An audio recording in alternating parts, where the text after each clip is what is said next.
think that's no. I think that's Oh No. next. no, rats. Well, we're still here for the Win Daily Sports Show. Welcome everyone. Hello. My name is Michael Brazil. I got my man C and Najad. I got my man Joel Shrek here with me. Joel, we still got to fix your lighting, bud. We still got to fix your lighting. Can't have the light behind you. We need the light in front of you. We do this. We know this now. We know this, but we are here to break it down for you. We got the Bermuda Championship. Absolutely fantastic. Bermuda, Jamaica, Sia, I want to take you. How you been tonight, buddy? Wow. You know who the Beach Boys are? I don't. I just know the words to that song. So Oh, you wow. taught me Okay. something new tonight. You're welcome. Hey, I heard a vicious rumor going around the interwebs that baseball is still a thing. Like that's still going on. We're Yeah, still doing the baseball thing. you promised them we wouldn't have the show today. Yikes. And I think you pretty much just lied right to commish. It seems like, at least. I just from what assumed I've they were seen. canceling the season. I mean, baseball's kind of boring. It's almost over. It should be over tonight. So Not if my money has anything to say about it. I've got Snell first half because obviously, and I've got the Rays over 3.5 runs. first half? No, that's just an overall. Oh, Jesus. That's it? Oh, That's shit, it. I got my DraftKings Sportsbook up. I might just want to tail that with you. You Joel, got how 5 you doing minutes. tonight, buddy? I'm doing good. I'm looking forward to tonight's game.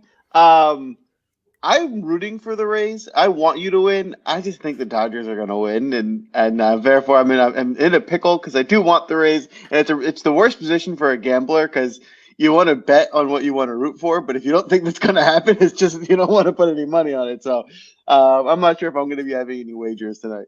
Yeah, I think I just took the Dodgers outright. Just because we have a Win Daily Sports betting membership here.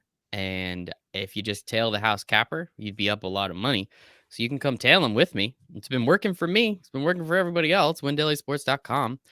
You can come over, tail us, have some fun, make some money. And now we got So, over 3.5 runs for the Dodgers. I mean, Gonsolin's pitching. He hasn't been great. What do you got, Sia? Michael, before I get into the golf pick, so did our house capper actually have the Dodgers? He did. Not Gotcha. for Okay. only a unit and a half though. So nothing Okay. crazy. Nothing crazy.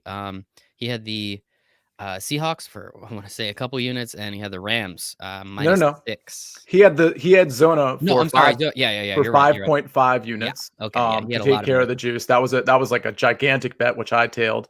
And then last night he had the Rams minus Yes. 6 or 6.5, wherever you got it, which I also tailed for about 3.5 units. Honestly, this guy is like a straight up pro better and is really good. Literally. And honestly, he's particularly good in college. Speaking of, I think we have Tipton on with us tomorrow for our NFL live stream, formerly of covers.com with Charlotte Sports.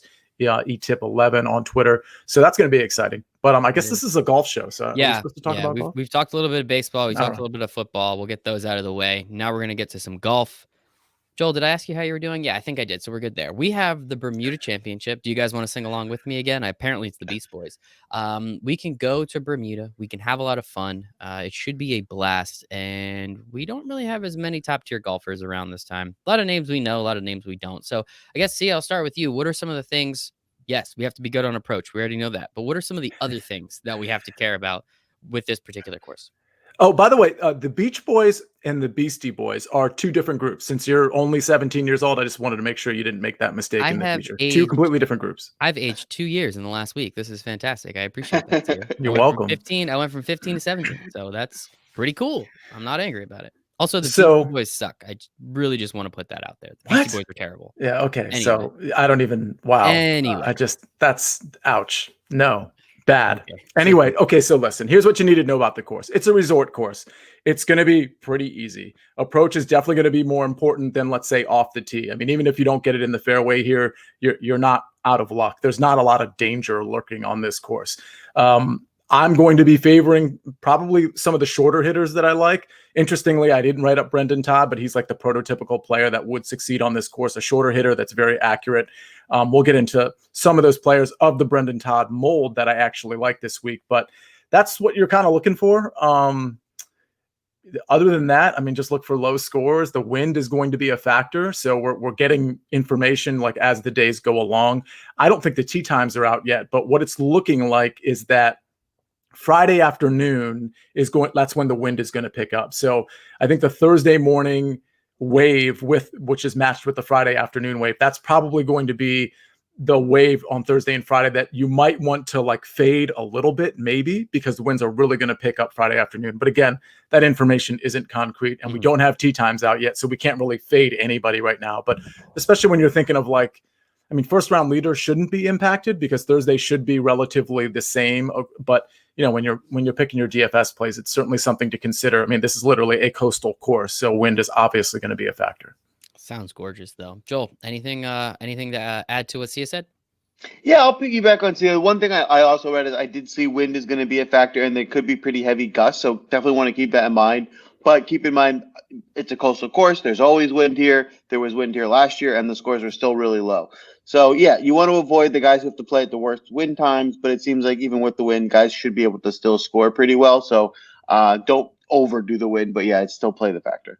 Something to pay attention to. All right, I like it. So yeah, let's jump right into it. We have this top tier of golfer. We have Brandon Todd 11-1, Mr. Zalatoris 10-9, HV3 10-7, Doc Redman 10-4, and Mr.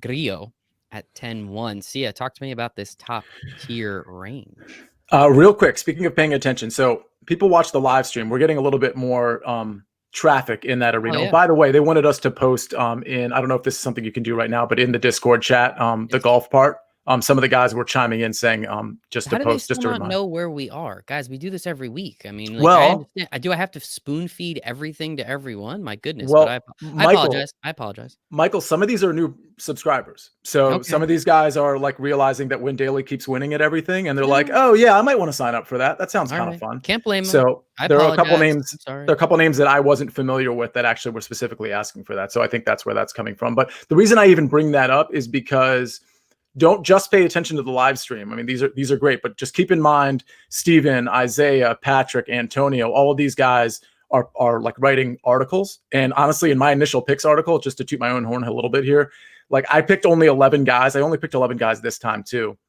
And honestly, all 11, with the exception of maybe one or two, were really, really good. Like all like kind of in that top 20 range, you know, Saturday afternoon. And we talked about them on the live stream, but it's not just my picks, it's other people's picks too. Okay. So wait. We have to shout out Mr. S Guy 840 because we're on his calendar, guys. We made it to his calendar. We appreciate you. Keep winning. He sends me screenshots on Twitter all the time. Dude's crushing us. You guys, whatever you're doing, never stop. So I apologize to you. Tell us about how awesome you are a little bit more.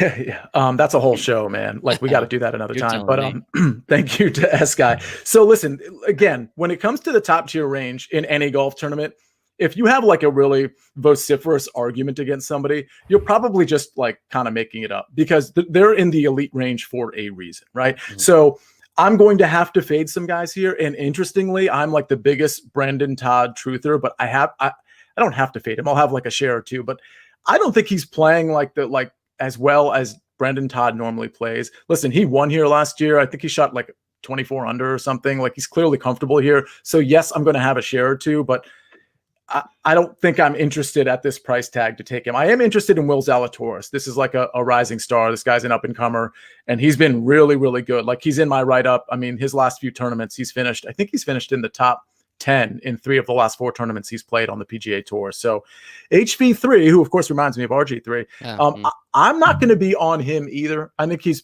you know, it's interesting. He's not super popular from an ownership standpoint, but we can talk about ownership later. Doc Redman is the other guy in this range. It's both Doc Redman and Will Zalatoris that I'll have the most shares of in this top 5 top tier range. Mr. Zalatoris, he was at the turn of the new season, right? He played all those tournaments, and we had no idea who he was, and then he got some kind of card, which was pretty cool. So shout out Mr. Zalatoris. Joel, for all the new people that still don't know that we're on 8 o'clock, I mean, we're taking numbers away from the World Series. Granted, it doesn't seem like it's that hard this year. You'd think people would know about us, but it is what it is. So Joel, what do you have for this top tier of golfers? Yeah, I want to first piggyback on Zalatoris. He is awesome. So I think he's one of the better golfers. He seems to be one of the up-and-comers. I don't understand all of the rules about how you actually earn your tour card or not, but I did read something that said if he gets in the top 49 or 69 this week, then he gets something that's good about being on the tour. So there's incentive for him to do well this week, which is good. But he doesn't need, because I think he's one of the best golfers in the tour anyway, or in the tournament anyway. for context for me this week, one thing I really like is I think this top range that we're going through right now, I think there is a bit of separation between a couple of these guys and the rest of the field. So as I always say with these, because we've had a bunch of these unique, like less talented pools recently where the top guys aren't in it, like this one. I think the biggest thing with these is there's less of a delta from the bottom to the middle as there normally is. So I like to go stars and scrubs because there's not as big of a difference from the guys in the mid sixes and the sevens and eights as there normally would be in a regular tournament. So I do like a few of the guys in this range. So I'm gonna be trying to get as much exposure to a few of these top guys as I can, and then I think we can fill in with some of the 6,000 range. So with that being said, in this top range, the guys I like the most, I like Brandon Todd. He's not my favorite play. It's a combination of, it's still the highest price, but he's also the highest price within the highest price range, which is, it's a lot. In addition to that, I think Sia's spot on. His form is just not great. It's not terrible. It's just not like he's usually a bit better. So I'm not sure he's heading into this in the best form, but for context, he did win this tournament last year, the only other time they played it. So he's going to be comfortable on this course. And the other thing to note about this course is it's very short.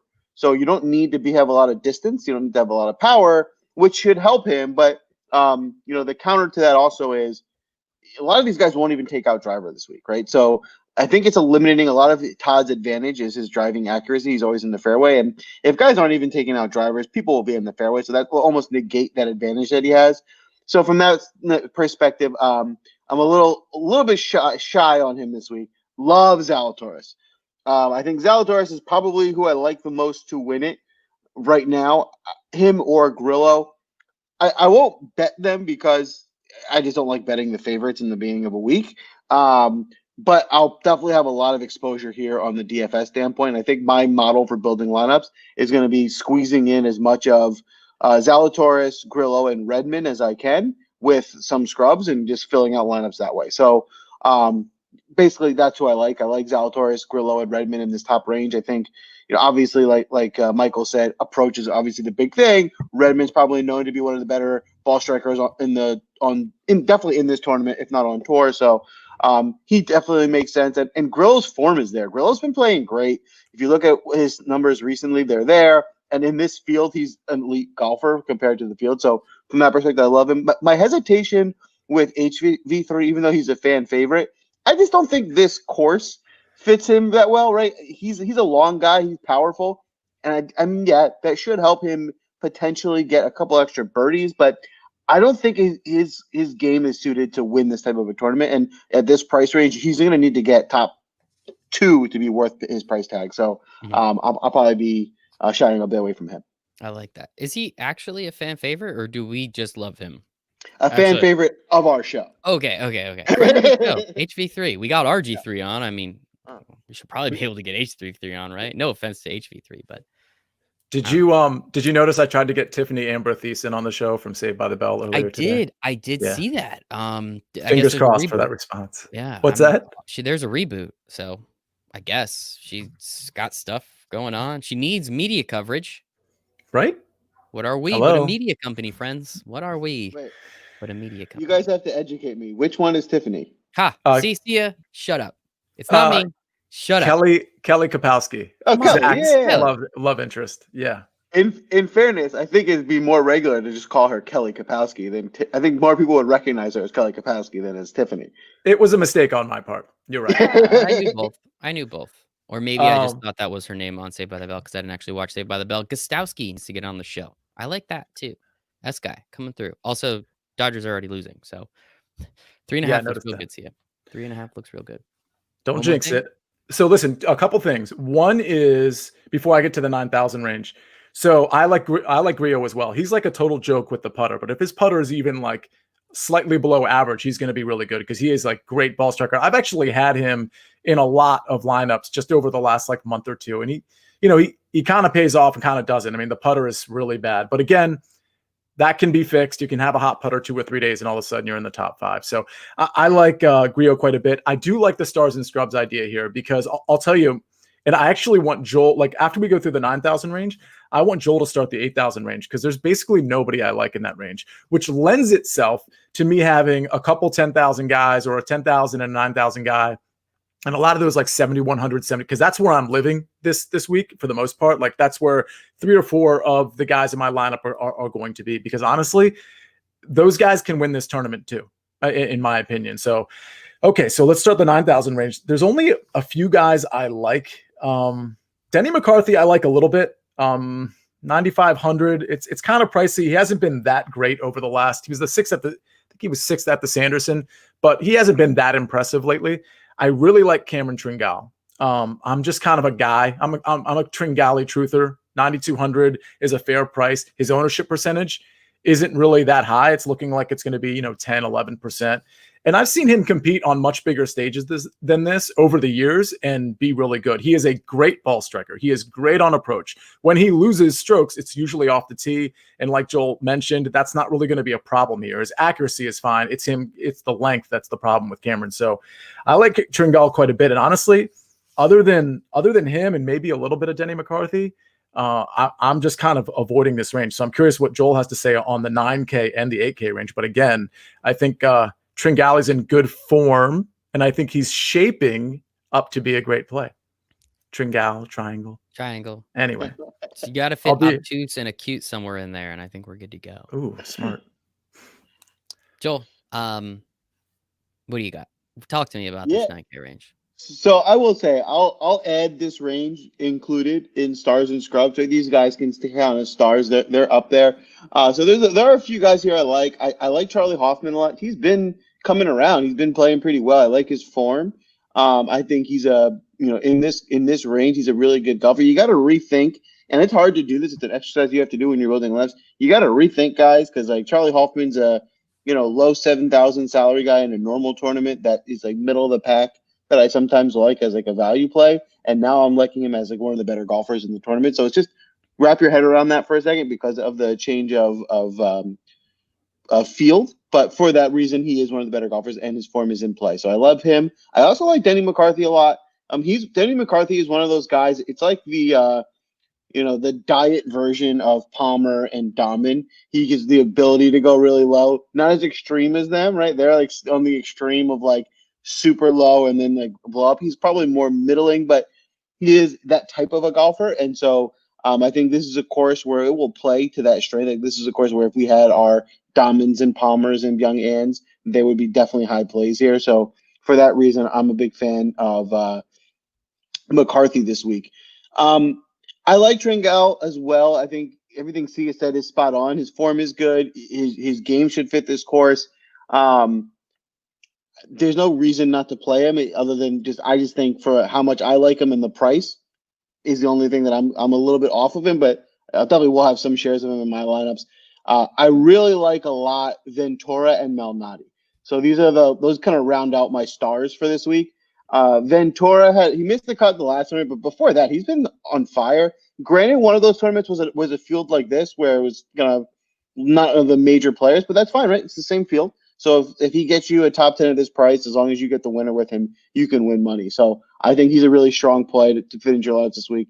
And Malnati's a guy who, to be honest with you, at this price range, my first instinct when I saw it was like, absolutely not. Like, why is he even priced this high? And then I started digging into it, and his form is really good. He's got 2 top 5 finishes in his last 2 or 3 tournaments. So from that perspective, he's not too expensive. I mean, he is on the higher end, but someone in that good of form coming into a really weak field, I think he's definitely someone to be hard to completely avoid. And it's important to understand, how to do that. And that's why we have Joel and Sia here to explain it to us. And that's how we win a bunch of money. Just one thing I wanted to point out about the odds. So I have the DraftKings odds as well as the DFS in front of me. Will Zalatoris has by far the best odds to win. And while he is the second highest priced player, I think that's something to pay attention to. Zalatoris 1150 plus 1150 to win. Brendan Todd is plus 1400. So, I mean, 250, nothing to shy at there. So it's definitely something to pay attention to. A couple of the guys that you were talking about, Denny McCarthy, Charlie Hoffman, Henrik Stenz, and Tringale, there we go, and Ventura, all have plus 3,500 to win, which is the 6th most. So it's something, again, if you can get someone that has the same odds to win as Ventura or Tringale as someone that's higher priced, and you can save a couple $100. There's a reason why the odds are the way they are. Vegas knows us and understands. Vegas knows golf. We think we do. You guys think you do. Vegas really knows why the odds are the way they are. So again, if you can find a little bit of salary saving and between what Joel and Sia said, understand how to make one of those lineups, and you're kind of torn between a guy, maybe that's something to pay attention to. Maybe you kind of hop down. If they have the same odds to win and you can save $400 or $500 in DraftKings salary, hey, doesn't sound like that big of a deal. What do you got? So I love what you're saying for that aspect of it. From the aspect of if you're looking to build your lineup and you see a guy has higher Vegas odds to win, then target him in DFS. For the other way around, I don't like it as much in terms of taking guys from DFS and betting on the win. For this field only, for the reason that this is the type of tournament where they're going to correlate draft prices with odds, just like I always do. But they have to guys have to be more expensive than the others. Yeah. And a lot of this is forced because they just have to build out a pool.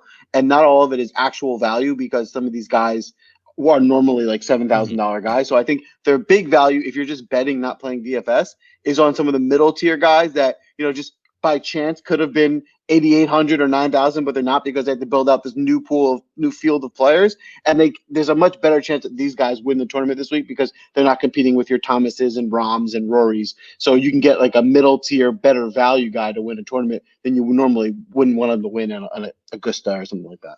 I love it. And S-Guy is back in the chat. He loves us, guys. He really does. And we appreciate you. S-Guy, I'd call you by name, but I don't know your name. He says Henry Higgs last week. Good play, low price Joel. And we apologize to Henry Higgs for making fun of that fat slob. No, I'm sorry.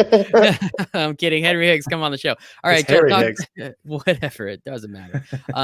He should lose some weight. Joel, talk to me about the 8K range a little bit. First of all, I wanted to say, Henry, you're doing great. You're much better at golf than my slow, lazy bum. So if you want to come on the show and make fun of us, you're welcome. You're making way more money than me, but I can promise you that. Seriously. It's funny. My mother-in-law texted me this week, and she was like, did you see the prize pool for this golf tournament is $9 million? And so I had to tell her, yes, unfortunately, I'm much better at picking winners, and I am at actually becoming a winner myself. So unfortunately, I'm not eligible for any of that $9 million.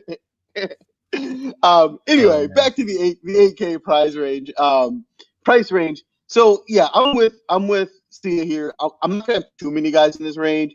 For a few lineups where I'm getting different, and I want to put some guys in. Guys I like are Norlander. So everyone who listens regularly knows, Norlander was someone we were super high on in the summer. Loved him. Was like super got to play him every week. He fell off. He missed a few cuts. He wasn't in the same form. Then his ownership percentage correlated. People stopped playing him. I think he's starting to loop the corner again where he's playing well. I think he's a better golfer. For this field, he's a strong golfer. So he might be like that last piece in my stars where I include him. But other than him in this price range, a couple guys I'll mention.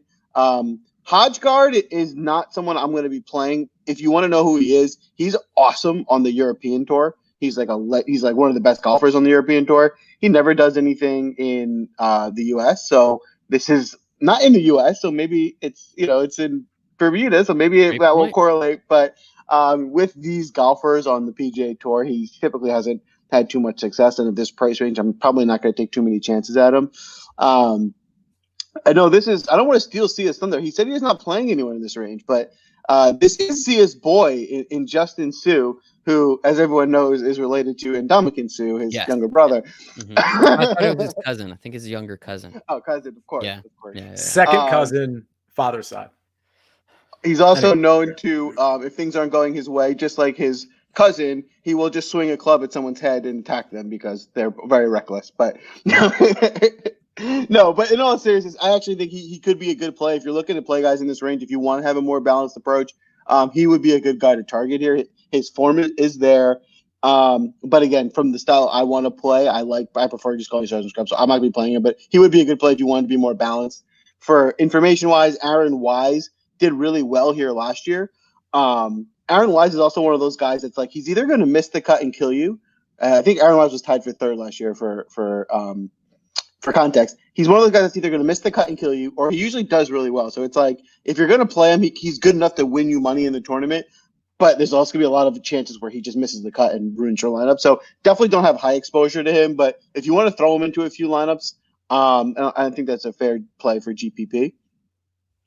Other than that, I'm probably going to be pretty low in this range. The last guy here that I'll probably just mention is Pat Perez. The only reason I'm even mentioning him and I like him is because I probably think he could have been another $1,000 more expensive. So I can see there's a value here on targeting a guy like Perez. And he's almost that example where he's the type of guy that you probably want to bet in gambling more so than playing DFS, because I just think, they had to make a range and he just got stuck there, but he could have been 9,500 and probably would have correlated his odds to win as well. I love it. And the 8K range, again, just want to reiterate just how much, Joel, as you were saying before, they kind of just have to make the prices. So you might want to pay attention to the odds. I think that's exactly what you were saying before. We have Charlie Hoffman, who in this tournament is 9,700 at 3,500 to win. And we have Aaron Wise, who is 8,600, and Justin Sue, who is 8,700. And Henrik Norlander, who's 8,900. All of them are 3,500 to win. So again, if you are kind of torn, if you are just kind of, hey, I don't know who to play here, I like multiple of these guys, and you're looking to save a little bit of salary, it's not going to work every time, of course. It's just something to notice, because the Vegas odds are, sorry, everybody, but Vegas odds are way more important than DFS. I can promise you that. There's so much more money over there. So they care about that a lot more. So it's just something to pay attention to, because again, if you can get guys with the exact same odds, and again, Charlie Hoffman, 9,700, Aaron Wise, 86. You can literally save $1,100 in DraftKings salary. Now, again, that doesn't mean it works every time, but it's just something to pay attention to. What do you got, Joel?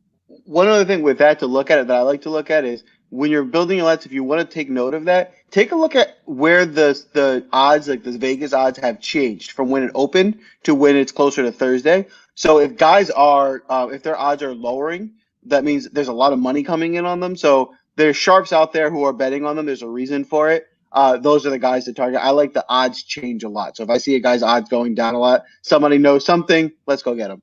It's usually Sia. He's the one breaking news for the last month. And surprisingly, none of the news has been right. But Sia, do you want to defend yourself? To that point, I think Justin Suh probably opened at higher odds. He probably got bet down in the last couple of days, is my guess. So yeah, that's a really good point. If the sharps are on somebody, like, that's really, really good information, particularly for tiebreaker purposes, but also just to like figure out a way to put them in your lineup. So listen, the 8K range, not like the Højgaard 8,800, he's going to be low owned, and he plays over on the European tour. So at a wind driven course, if you will, like, it might make sense to throw in a couple Euro guys in there because they're going to have the experience with the wind gusts more so than some of the American or Canadian players.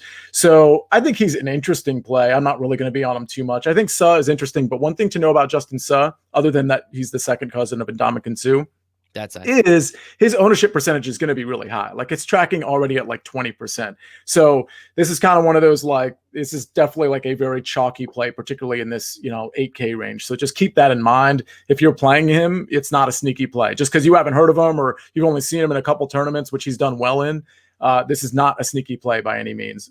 Maybe more of a cash play than a GPP play. Anyway, the other guy to mention, I do like Pat Perez. He's great on approach, so that's what you need to be here.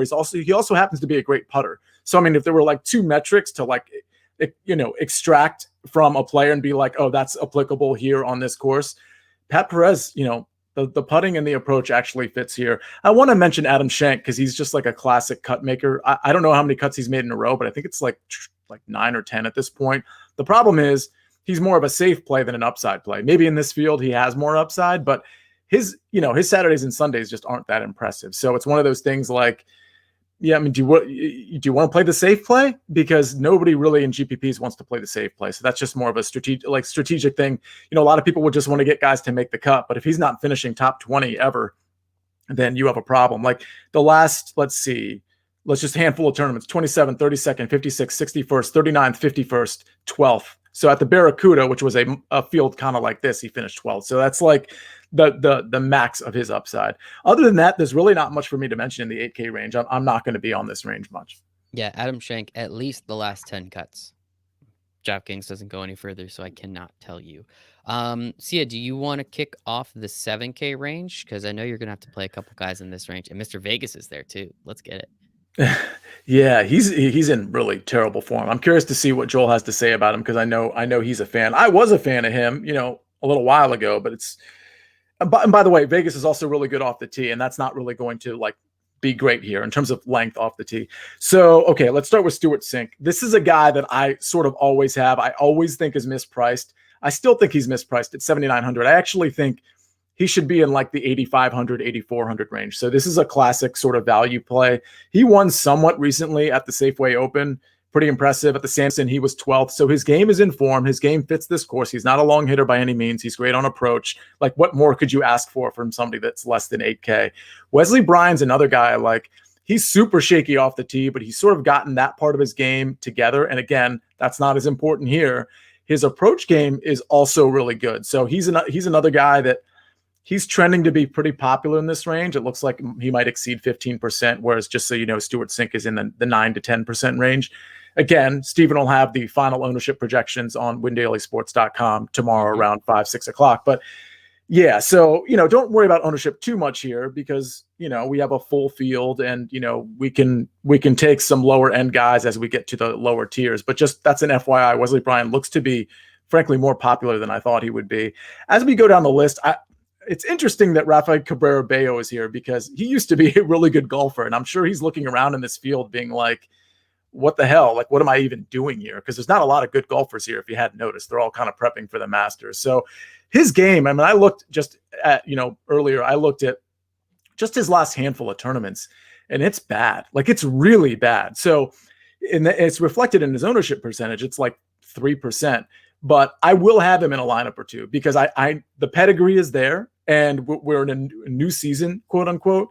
And maybe he's kind of turned it around. So a guy with that pedigree, who's normally good on approach, I might have a share or two. Russell Knox, I like. His game has started to rebound from basically like a 3-year stretch of pretty much terrible. I wrote him up in the article. He's definitely volatile, definitely hit or miss, but he seems to have found some of his old form. And again, he's a classic guy who's not long off the tee, great on approach, decent enough putter.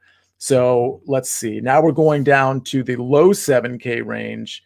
I'll just name a few guys that I like because there are a handful of guys that I like down here in that 7,100 range, specifically Doug Gim, who I wrote up in my article, again, windailysports.com, and Kyle Stanley. Kyle Stanley has been super volatile. Doug Gim has actually been really good. And honestly, like, he's kind of boring. He's got the boring name. I think boring is what you want to be dialed into here. Pat Perez is boring. Doug Gim is boring. Kyle Stanley is boring. Like, boring is boring for a reason, not just because their name sounds boring, but because their game's kind of boring. They're just they're not a masher like Bryson. They just kind of like hit it straight, which is all you need to do here. And then their approach shot from 125 or 150, they hit that straight too, and they get within 15 feet and they drill some putts here and there. So I like both of those guys quite a bit, but that pretty much rounds out the 7K range. I'm probably going to be pretty big on Gim, not so much Stanley. I'll have a few of him, but then in that upper tier, Sink, Wesley Bryan, and a little bit of Bello and Knox. I love it. So I have a question for you. You said you don't like Adam Schenk because he is safe, but then you say you like all these other guys because they're boring. What's the difference between boring and safe? Well, finishing position is the difference because Sink just took down the Safeway. Like some of these guys are like, if I look at Gim's finishing positions, like these guys are finishing. Obviously you want to do better, but like I'm curious what your definition of boring is versus safe. Because to me, it's pretty much like the same thing when it comes to something like this. It's ho hum, just kind of chug along and do your thing and, kind of, figure out where you are. Like, obviously, again, we want someone to finish better, but I'm curious what your definition is. Yeah. So safe is he's going to make the cut. So I potentially I have a greater chance of a 6 for 6, but that doesn't do you a lot of good when on Saturday and Sunday, they start to fall to like 35th. Like, that's not really going to win you any or get you in the top, 50 or 30 of any GPPs. So boring is not safe. Boring is just, hey, these are guys that don't ever get anybody's attention, but there are courses on the PGA Tour that they can actually succeed in. They don't get anybody's attention because they're not long off the tee. They're not dynamic. They don't hit great, fades into the green or whatever. But like, this is a resort course. You can be boring and very successful. And that's the difference between just being safe, like making the cut, but like just kind of lingering there and, not doing anything after that. I appreciate the explanation. Joel, what do you got for the 7K range? You're going to be living here a lot, especially towards the bottom. Yeah, for sure. I think I'll add to that point that Sia made. Another thing I use to correlate boring and that difference is guys that are boring are also usually lower owned. They're not exciting. People don't want to go after them. So you go after a boring guy that's just kind of like people getting overlooked, and then you're getting that lower ownage, which is like a GPP leverage play. So I think you can correlate that into that mix as well. So yeah, you're right. This range is something I'm definitely targeting because this is how I'm going to be rounding out my lineups. I think from mid sevens down, like I said, the take away what you normally do with pricing in a tournament from other like masters and with the full fields. Do not compare that to here because these guys in the mid sevens and high sevens are guys that are in the mid sixes normally. So they're just taking these guys in the sixes, leaving some of them leaving there and moving some of them up. So there's not a big difference between a lot of these guys. So if you, like I said, when you're doing stars and scrubs, you can just fit in. If you just find the guys you like in the 600, fit in your top guys, and then make it work from there. So with all that being said, I'm just going to kind of list through the guys to target here.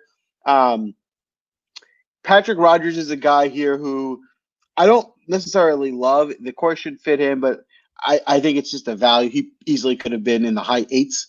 Getting him in the high sevens is just a good value range for his talent of golfer that he is. So I'll target him for that reason. I'm fully with Sia on Sync. I think he's a little bit underpriced here as well. Especially his current form. I'm actually surprised he's not in the high eight. So for that reason, I love him as a value this week. Scott Stallings, someone to keep your eye on. He's one of those guys that like he's a boomer bust. He'll miss the cut, but when he makes like he has a lot of top 5 finishes. If you guys remember, right when the restart started, he has 2 top 10s. Then he recently, within the last month, has a third. And he does well in these like weird fields where not all the big guys are there. He usually tends to show up for those. So this could be a good spot to get different. I'd like to see what his ownership percentage comes to closer to Thursday, but as long as he's staying below 15%, anything below 10, I really like him this week. So funny enough, Wesley Bryan is a guy who I know his ownership is going to be really high because it always is whenever I like to play him, and I like to play him this week. And so his ownership will be high. So I'm probably going to come down off of him a little bit more than I have him now based on what the ownership number ends up looking like at the end of the week. But I think he's undervalued here. I think it's a good spot for him. This course should fit his game really well, and I think he's probably better than the price tag is giving him. So I think this could be a really good spot for Wesley. I think Sia was spot on with Rafa. Rafa is kind of like, hey, yeah, he should be embarrassed. What are you doing, bro? You used to be really good at golf, and now you're in this poor field, and you're not even getting looked at for plays. Like he's slipping. So if you want to play him, he's a guy that like has the form. Like we were talking about weeks ago with like Leishman. It was like he's in terrible form, but like he's just a better golfer than he's getting credit for. So he is a good golfer. He has a reputation. He just hasn't shown it recently. So if you want to get different with a small percentage of items, I'm fine, but definitely don't put too much exposure to him. I'm not on Vegas this week. Yeah, right. I do normally like him, but I don't think this is a course that really suits his game. He's typically a guy that takes advantage of being able to hit it long, and that shouldn't make a big difference here. So, and his form has just not been good. So I'm not going to be targeting him too much. I do like Sepp Straka. Sepp Straka is a guy I normally do target. I was actually afraid this week that he would probably be a higher salary, but he wasn't. I mean, this is probably what he should be. Actually, maybe he could be a little higher. So I think you're getting him in an affordable range. His form is fine. I wouldn't say he's in great form, but I definitely wouldn't say he's in poor form. And he's a guy that I think you can just get a good value kind of building out your lineups in this range. Some final guys to mention: Brian Stewart. He hasn't been great over the last couple outings, but he has a win and a third place in a field like this. So, but that's fine. This is what the field is. About a little over a month ago, so he can definitely show up, and this course should fit him well. I apologize. I'm definitely gonna butcher this guy's name. Lahiri. I think he's a good play this week. He's interesting. I want to see what his ownership percentage will be. I think it should be low, and the lower it is, the more I like him. He's one of those plays that I think he's that sneaky upside where he can be top 10. It is a boomer bust GPP play, but if you're getting him at a below 5% ownership, I think he could be a nice way to be different, especially in this range. The last few guys I'll just kind of mention in this range that I want to just kind of look at are Merritt, Homa, McCumber, Garrett, and Headley. Oh, and Rob Oppenheim as well, because Oppenheim we've mentioned a few times in the last couple of weeks. He's getting closer to that bottom salary. he is a little bit hit or miss, but I think the one thing I really like about Oppenheimer, these fields are good for him because he's the kind that kind of tends to get lost when the stars start feeling their juice. And I don't even look at him as a guy that collapses. He just doesn't like pick up his game. So when you don't have to worry about Rom and Justin Thomas coming up from behind you, I think he can compete, and I think he'll do really well this week. I love it. And there's obviously a lot of players to go over. This isn't one of these 78 player fields, so we have a couple of extra people there. So if you want to ask us some questions, windailysports.com/chat. You get 7 free days in the expert chat. You get to hang out with us, ask us questions, talk to Sia, sweat with us, get all the articles. It's an absolute blast. 7 free days, expert chat, windailysports.com/chat. You can ask Joel about those kind of 3 or 4 dudes that he was just like, hey, check him out. Max Homa. We always give the guy love. Sometimes we do, actually. Sometimes we don't. So it's just something. If you didn't bring him up, Joel, believe me, I was going to. Sia, anything else there, or are we ready to move on to the Sia secret weapon? No. So one thing I forgot to mention, he was featured in my article, and Joel just reminded me of him. I do like Rob Oppenheim quite a bit.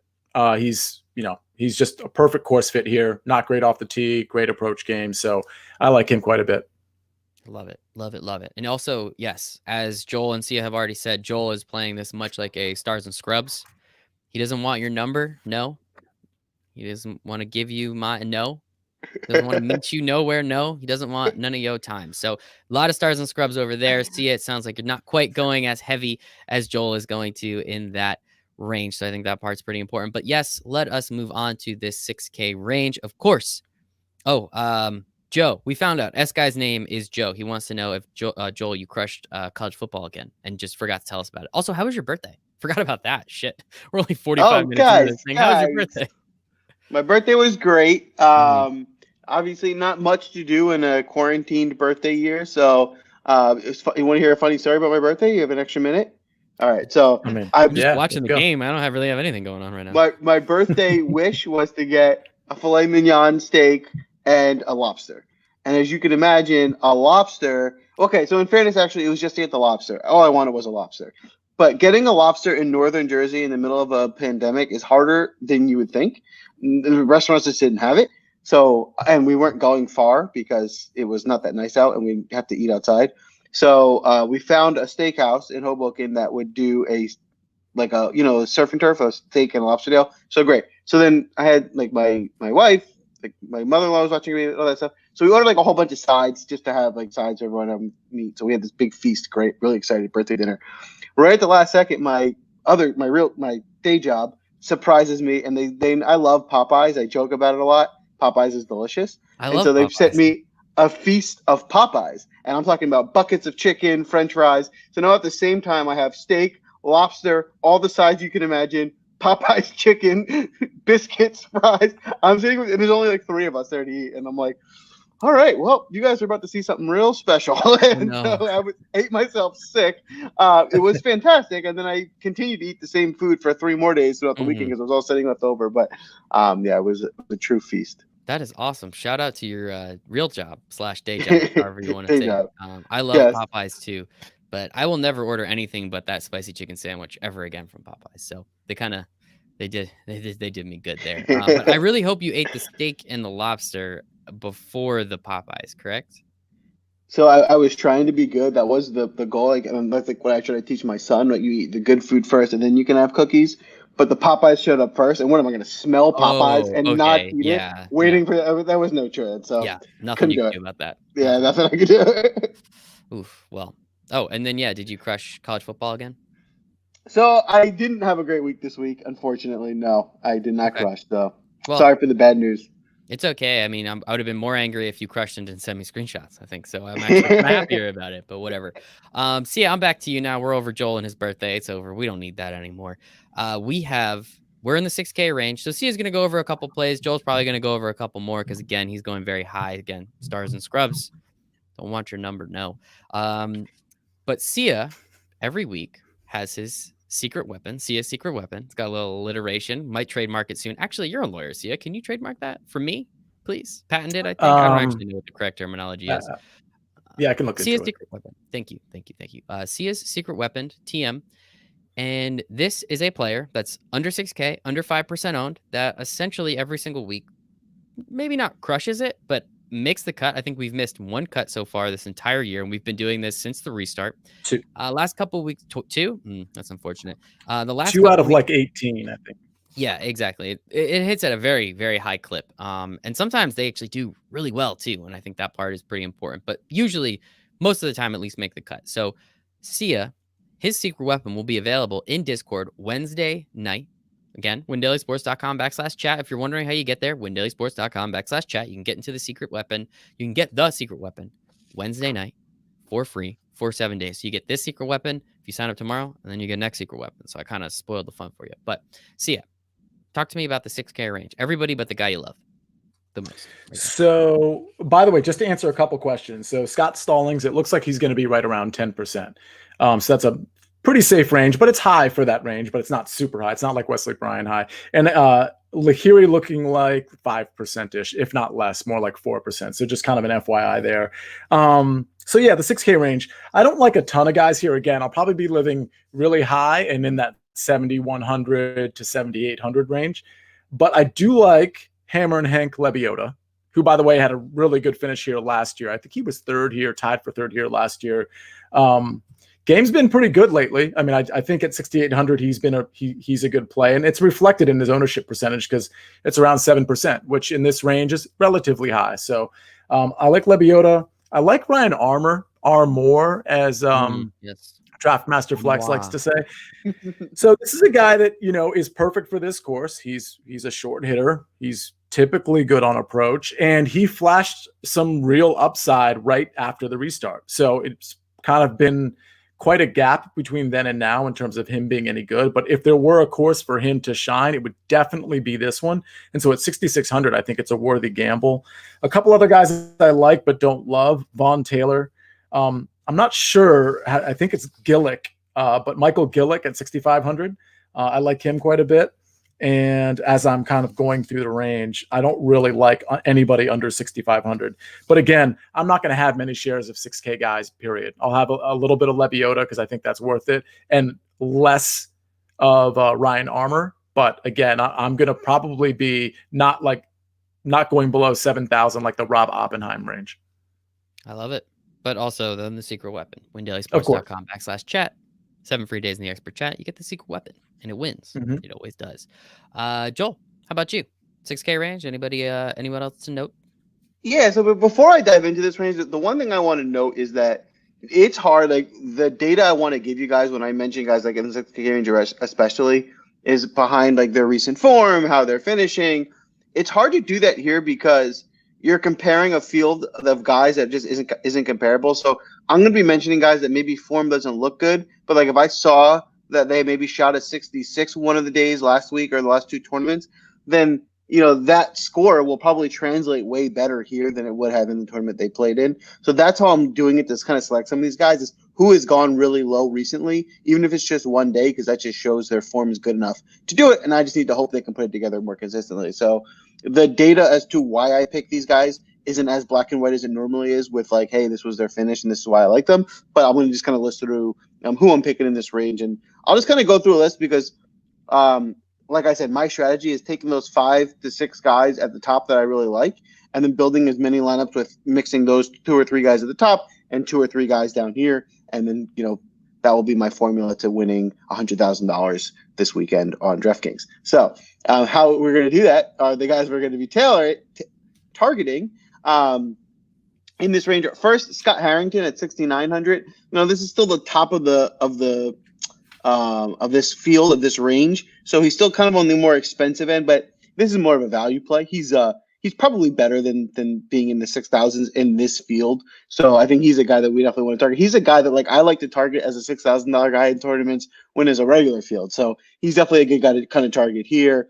Hudson Swafford, if you guys remember, he came through big in the tournament within the last month and played well. So if he can find any of that for him at this price range, we don't need him to win. If he can get us in the top 15, we're going to cash some money here. Of note, Hudson got first at the last resort, the Corrales Punta Cana Resort and Club Championship. So maybe it'll work again. And there is something to like a lot of the correlation is like people correlate those like resort courses. They're a similar type of play. So from that angle, yeah, I think he can definitely like play in this type of range, and it's going to be low scoring. So he should be really low and be a nice target in this low range. This one I know Michael's going to like. So a guy down here that I really like is Kramer Highcock. Why? So No, he's actually. I like Taylor Gooch and the other guy.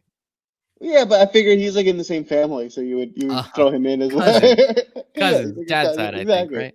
Exactly. He's a guy. So the reason I'm targeting him, he's a guy that like I've been on in Showdown. He's hard in a regular field. He's hard to target for week long, but in Showdown, he'll have days where he's ball striking is elite and he's one of the best ball strikers in the field. So the next day I'll kind of target him for the next round. I've done that a few times recently, and now I'm just thinking, in this smaller field, he elevates him to being a little bit better golfer. I think he could be someone sneaky to target here. Someone that I'm going to recommend people stay away from. So I have this rule with all DFS and fantasy sports. There's always guys that the experts, people who write about it, are always on. They're like, this should be a first round pick. The prime example of this is if you guys remember the old Jets running back Sean Green. Sean Green was always a first round pick, and he always stinks. And every year it's like, you guys should draft him in the first round. And every year he stinks. And I'm like, why do people still draft him? He's not good. You watch him play, he's not good. But yet, because they expect him to get 200 carries, like, oh, he's got to be a first round pick. So I call it like between me and my friends, my Sean Green rule. Like, don't play him because everyone else isn't playing him. He stinks. Oh no. Is Will Gordon. Will's going to be high. Everyone always says, "Oh, Will Gordon's a sneaky play this week. You should approach Will Gordon." And you know what? Will Gordon stinks. So do not play Will Gordon. He's not any good, and people keep telling you that he's going to be good, and you should target him. One time when he was like 18, he was good, and he was a prospect. So people are expecting that to come true to fruition, and he's going to be this good golfer. Until he shows us that he can actually consistently put together good rounds, I would not waste your money betting on Will Gordon. So avoid him, and his ownership level will probably be, like, for this range, higher than it should be. So I do not like him.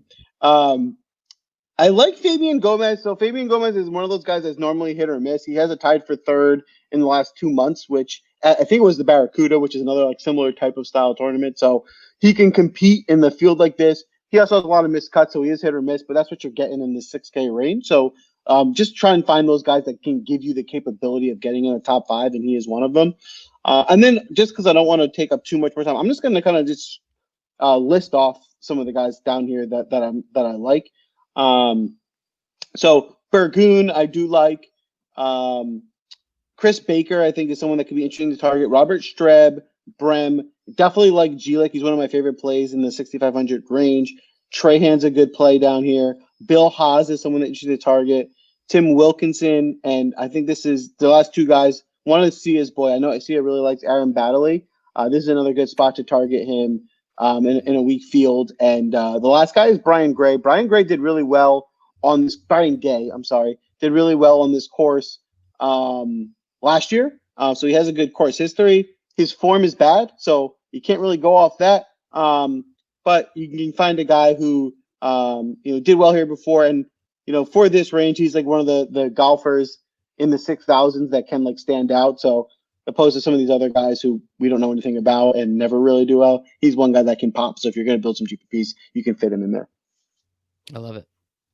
I love it. I love it. I love it. One other guy I forgot to mention in the 6K range is Chase Seifert. I like him, like not enough to have a ton of shares, but I'll have him in one or two lineups for sure, because I've seen him just in the last few months get really hot a round or two. And so at a resort course, it's somebody I want to have some investment in. Yeah, I'm actually, there is one guy that I'm really on, Will Gordon. I think that dude's going to crush it this week.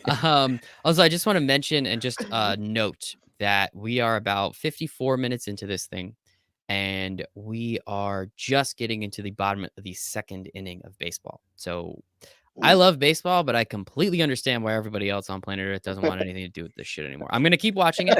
I'm going to be up till 12 o'clock tonight, But my God, like, let's speed this shit up, guys. Like, it's even too boring for me to stop paying attention to Joel and watch. I keep coming back over here to pay attention to him. So that is our DFS breakdown of the Bermuda Championship.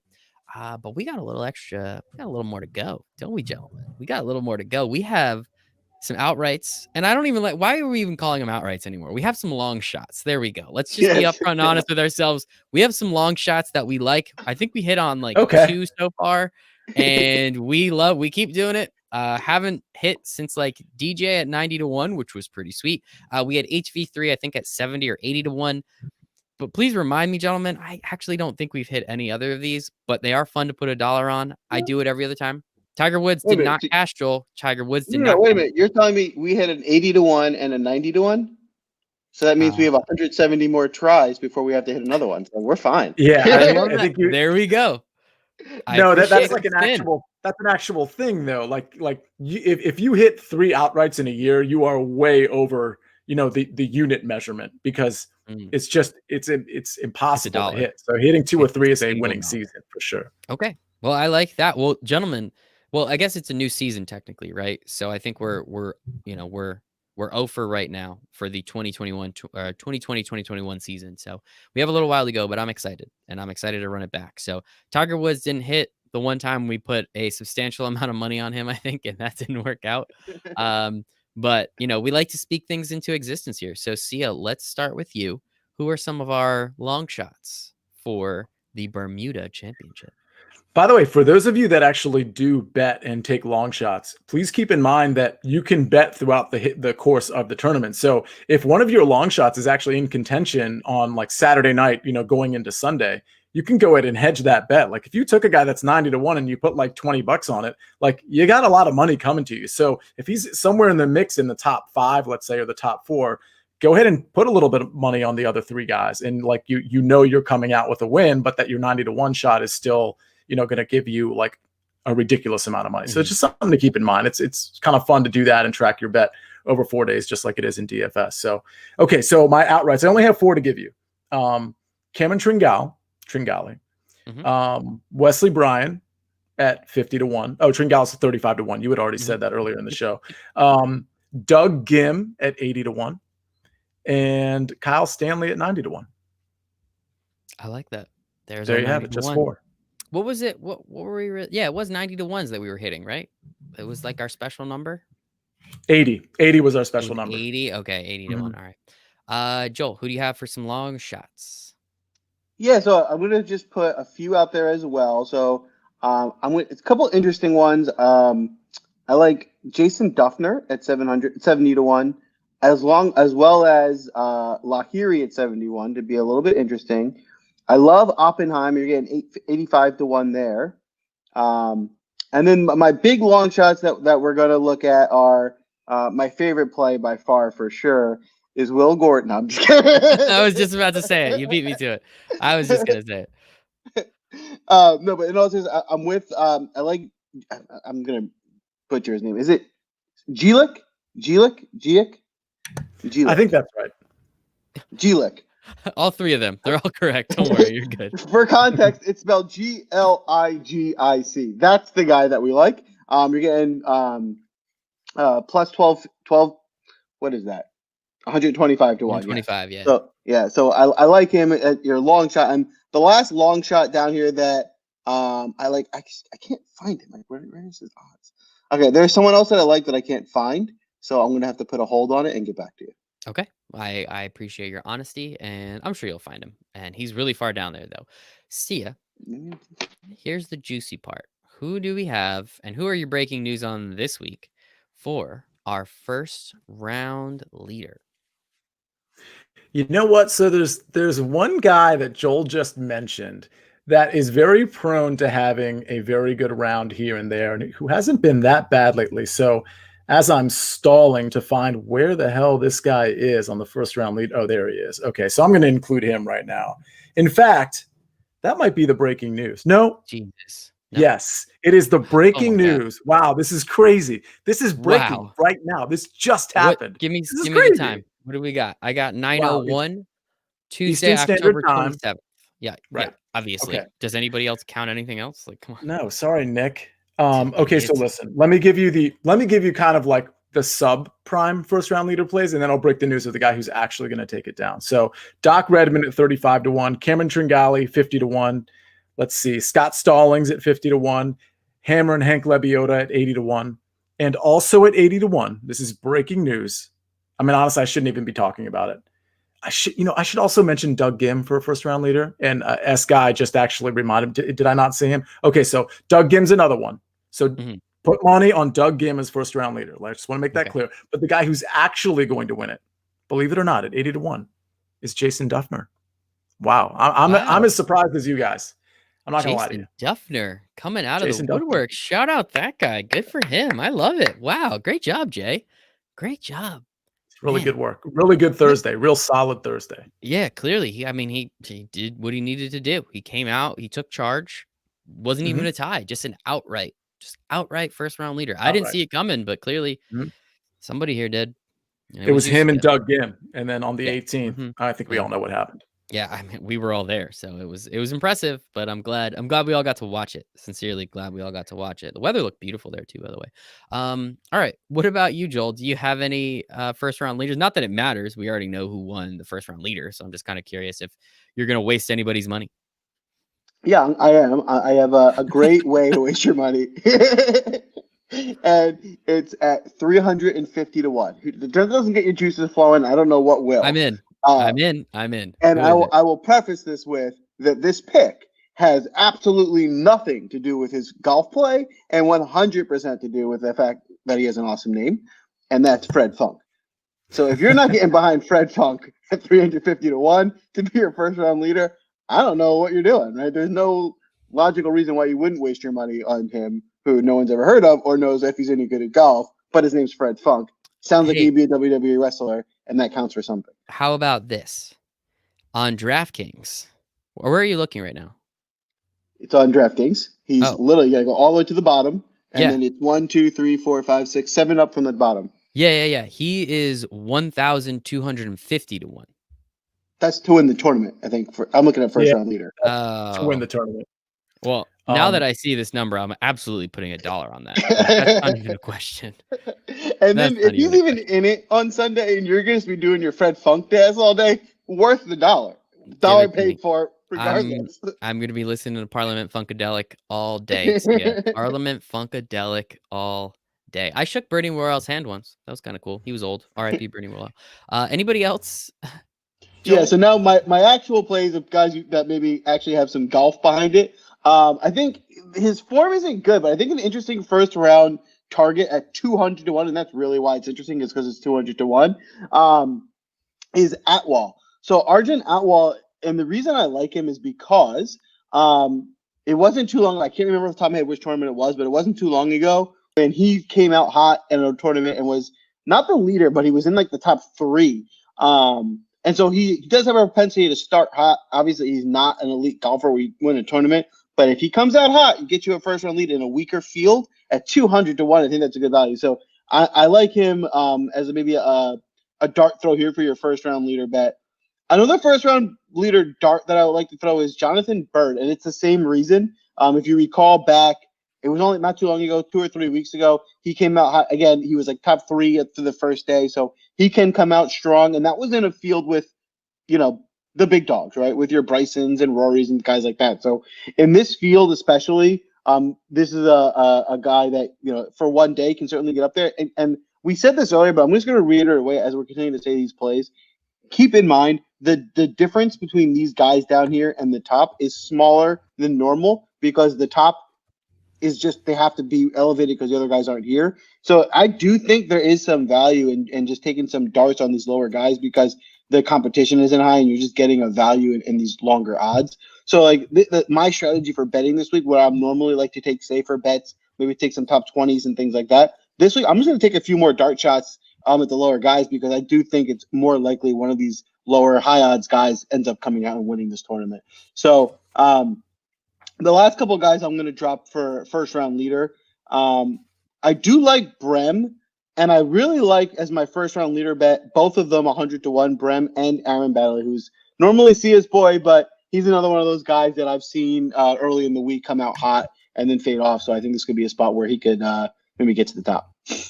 I love Wait, it. you said Brem and who? Baddeley. Oh, Aaron Baddeley. Okay. He is your boy, right? I mean, he's kind of my boy. He's always down there in the 6K range, and I'm like, oh, Aaron Baddeley. That's a cost saver. That guy. He's just kind of one of those guys. What's up, guy? You watched Saved by the Bell recently?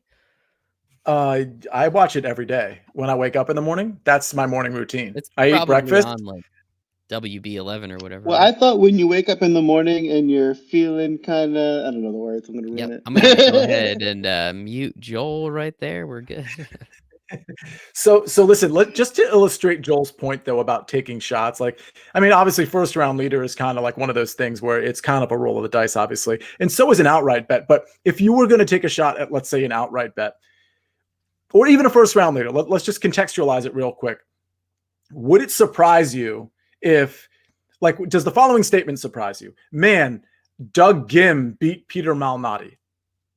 No, of course that doesn't surprise you. It's two kind of like relatively random names in almost every single PGA Tour event, and yet they're like there's an 1,800 gap in their price. And Malnati is kind of in an elite range at 9K. So it's one of those things where there's Luke List, who I generally like, Danny Willett, who's in that 8,000 range.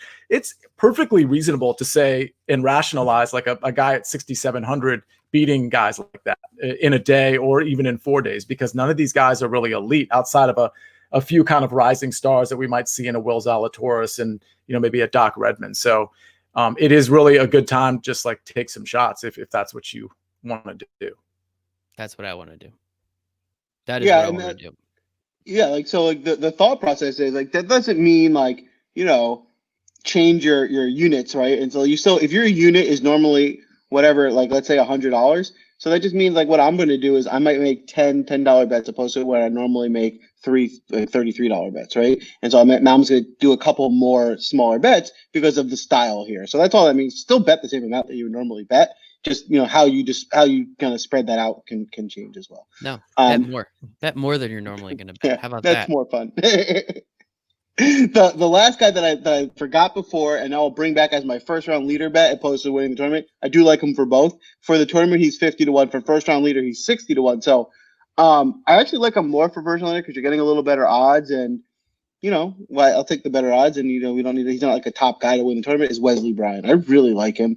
I think he's a good golfer, and I really like the fact that he gets to compete in this field without those top guys, because I think that's what hurts him the most. It's like he's just not as good as Justin Thomas and Rahm and those elite guys. So it's going to be hard for him to compete when those guys are gone. He is good, and so now when he doesn't have to compete with them, I think you're getting a good value with him in this field.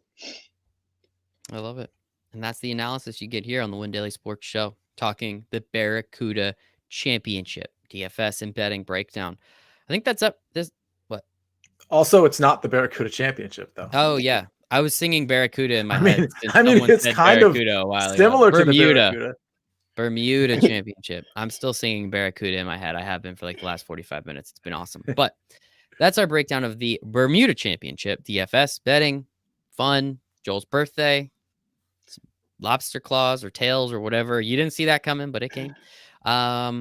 Yeah, I think that's about it. I think this was fun. I think this was a blast. I hope S-Guy had some fun. I know he was here the whole time. He's going to crush it again next week. So all you got to do is pay attention to people one more time. WinDailySports.com/chat. If you want to hang out with us, Sia is going to have matchups in the Discord. He's going to have his secret weapon in the Discord. Joel is going to talk about showdowns in the Discord. So there's a lot of stuff going on there. We'll give it to y'all for free. We're going to give it to y'all for free. WinDailySports.com/chat. Free for 7 days. Sia, where could everybody find you on the internet?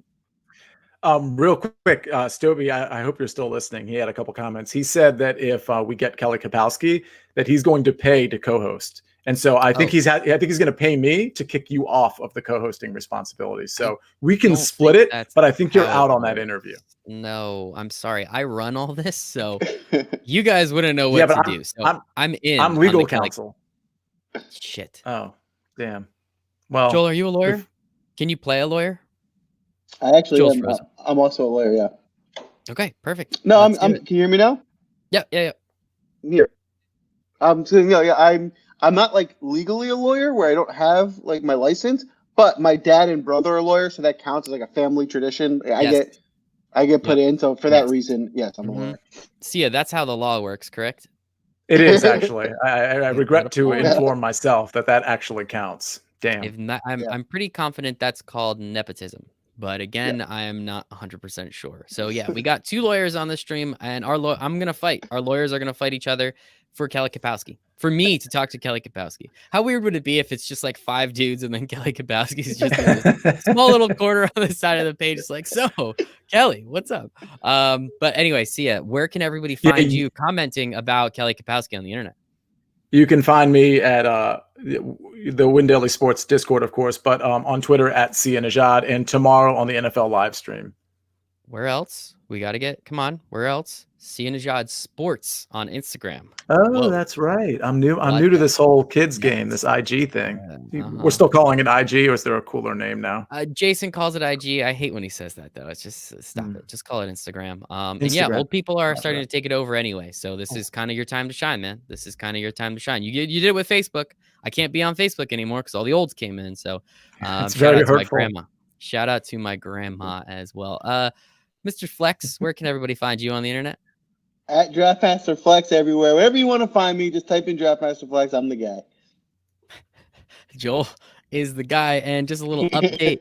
We are through 2 innings, and it took about an hour and 10 minutes. So, God damn it, baseball. You can find me at Michael Raziel 1. You can find us at Win Daily Sports. One more time for the people in the back, windailysports.com/chat.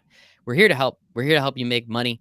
Turn your love of sports into a profit center. It's a blast. We all love it. So why don't you? So for Joel, for Sia, for the rest of the Win Daily Sports family, for myself, we all hope you make it a very profitable Bermuda Championship.